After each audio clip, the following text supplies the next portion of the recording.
আজকে আপনাদের সাথে শেয়ার করব আমার ফাঁকিবাজি বিরিয়ানি রান্নার রেসিপি।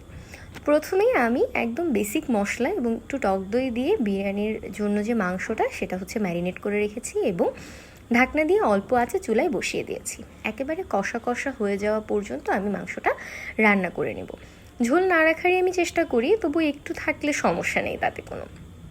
দেখুন একেবারে হচ্ছে পাতিলের তলা থেকে ঝোলটা উঠে আসছে, কষিয়ে রান্না করা যেটাকে বলে আর কি। তো পরবর্তীতে আমি হচ্ছে ছোট ছোট করে আলু হলুদ লবণ দিয়ে মিক্স করে অল্প তেলে ভেজে নেব। আধা সিদ্ধ করতে পারেন।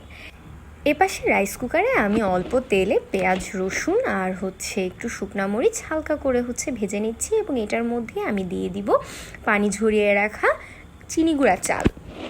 আপনি যে কোনো পোলাওর চাল এখানে ব্যবহার করতে পারেন। সো চালটা অল্প একটু ভাজা ভাজা হয়ে গেলে তার মধ্যে আমি আগে থেকে ভেজে রাখা আলুগুলো দিয়ে দিব এবং একেবারে হচ্ছে মিক্স করে ফুটন্ত গরম পানি এর মধ্যে হচ্ছে পরিমাণ মতো ঢেলে দিব। একেবারে ডুবো ডুবো না দেওয়াই বেটার। আমি চেষ্টা করি রাইস কুকারে যেরকম আমরা হচ্ছে 3 ভাগ পানি 2 ভাগ চাল এইভাবে হিসাব করি।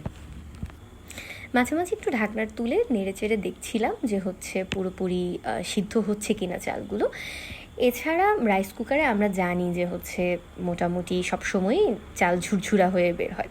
এইবার চালটা পুরোপুরি হয়ে যাওয়ার পর আমি অন্য একটা পাত্রে রান্না করা মাংস আর হচ্ছে এই রান্না করা পোলাওটার লেয়ারিং করার জন্যই দিয়েছি। তো প্রথমে আমি হচ্ছে চাল বিছিয়ে নিয়েছি, তার উপরে হচ্ছে আমি মাংসগুলো দিয়ে নিব। এইভাবে এই প্রসেসটা পুরো হাঁড়িটা ভর্তি হওয়া পর্যন্ত হচ্ছে রিপিট করব। একবার চাল, একবার মাংস, আবার তার উপরে কিছু চাল, তার উপরে মাংস, এরকম করে হচ্ছে আমি একেবারে পুরো হাঁড়িটা ভর্তি করে হালকা আঁচে চুলায় 5-10 মিনিট রেখে দেবো। এটা আপনি চাইলে দমেও রাখতে পারেন, বাট আমার আসলে খুবই ঝামেলা লাগে এবং এই প্রসেসে আসলে রান্না করলে আমার কাছে মনে হয় যে বিরিয়ানির ফ্লেভারটা আর একটু বেশি এনহ্যান্স হয়। আর এছাড়া যদি আপনি মাংস পোলাও একসাথে রান্না করেন তখন দেখা যায় যে হচ্ছে মাংসের ভিতরে মশলাগুলো অতটা ভালো মতো ঢুকতে চায় না।